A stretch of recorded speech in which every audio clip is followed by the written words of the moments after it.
So hey their friends, मेरा नाम है असद और आज हम लोग आर्किमिडीज प्रिंसिपल के बारे में समझेंगे। तो आर्किमिडीज प्रिंसिपल होता क्या है? तो आर्किमिडीज प्रिंसिपल में बताया गया है कि कोई भी ऑब्जेक्ट को ले लीजिए जिसको किसी फ्लूइड में, फ्लूइड मतलब लिक्विड या गैस, तो किसी फ्लूइड में डालिए तो उस पर एक अपवार्ड फोर्स लगेगा और जो फ्लूइड है उसका लेवल बढ़ेगा, मतलब कि फ्लूइड डिस्प्लेस करेगा अपने पोजीशन से। तो उन्होंने क्या कहा कि जो अपवार्ड फोर्स लग रहा है उस ऑब्जेक्ट, जिस ऑब्जेक्ट पर, वो उसका जो अपवार्ड फोर्स है, उसका जो मैग्नीट्यूड है वो किसके इक्वल होगा? Wait of the displaced fluid के। जो वेट होगा डिस्प्लेस्ड फ्लूइड के वो उसका इक्वल होगा। यहाँ जैसे आप देख सकते हैं कि मैंने पिक्चर जिसमें लिया है, तो उसमें एक ऑब्जेक्ट है जिसको वाटर में, ये बीकर है जिसमें वाटर रखा हुआ है, ठीक है।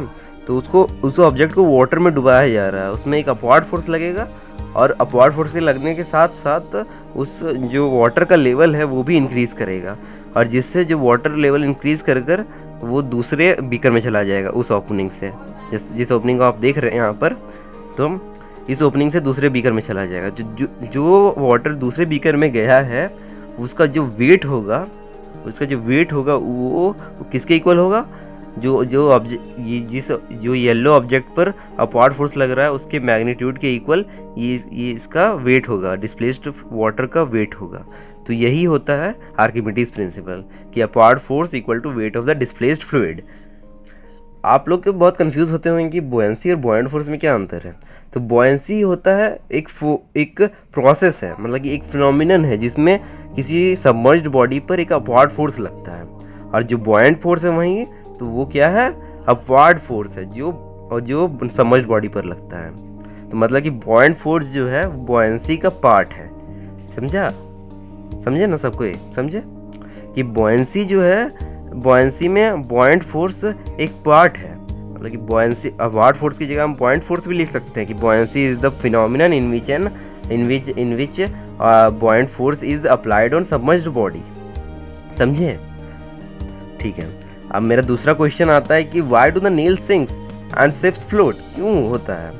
तो देखो, कोई भी चीज़ को सिंक या फिर फ्लोट करने के लिए दो चीज़ें होती हैं, दो चीज़ को पढ़ना पड़ता है। तो पहला है डेंसिटी, जो हम लोग पहले ही पढ़ चुके हैं कि अगर लो डेंसिटी ऑब्जेक्ट रहा वाटर के, मतलब कि फ्लूइड के कंपैरिजन में, तो वो जो ऑब्जेक्ट रहेगा वो फ्लूइड पर फ्लोट कर सकता है। समझे?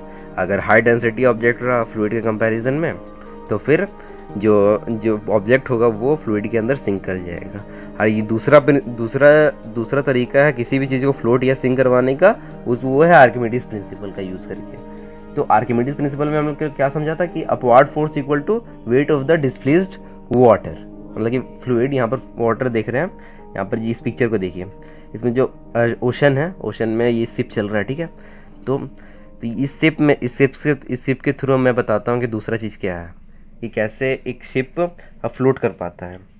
तो यहाँ जो शिप है वो, उसका जो बॉटम वाला शेप है वो ऐसा बनाया गया है कि वो ज़्यादा से ज़्यादा वाटर को डिस्प्लेस करता है, जिससे क्या है उसमें ज़्यादा से ज़्यादा अपवार्ड फोर्स लगता है। मैंने पढ़ा ना, आपने जाना था कि upward force equal to weight of the displaced fluid. तो अगर मतलब कि upward force is directly proportional to the weight of the displaced fluid. समझे? ये हो गया। तो इसमें भी वही चीज़ अप्लाई होगा कि अगर शिप ज़्यादा से ज़्यादा वाटर को डिस्प्लेस कर सके तो उस पर ज़्यादा से ज़्यादा अमाउंट ऑफ फोर्स लगेगा, मतलब कि अपवार्ड फोर्स लगेगा, जिससे उसका चांसेस बढ़ जाएगा फ्लोट करने का उस वाटर बॉडी पर। समझे?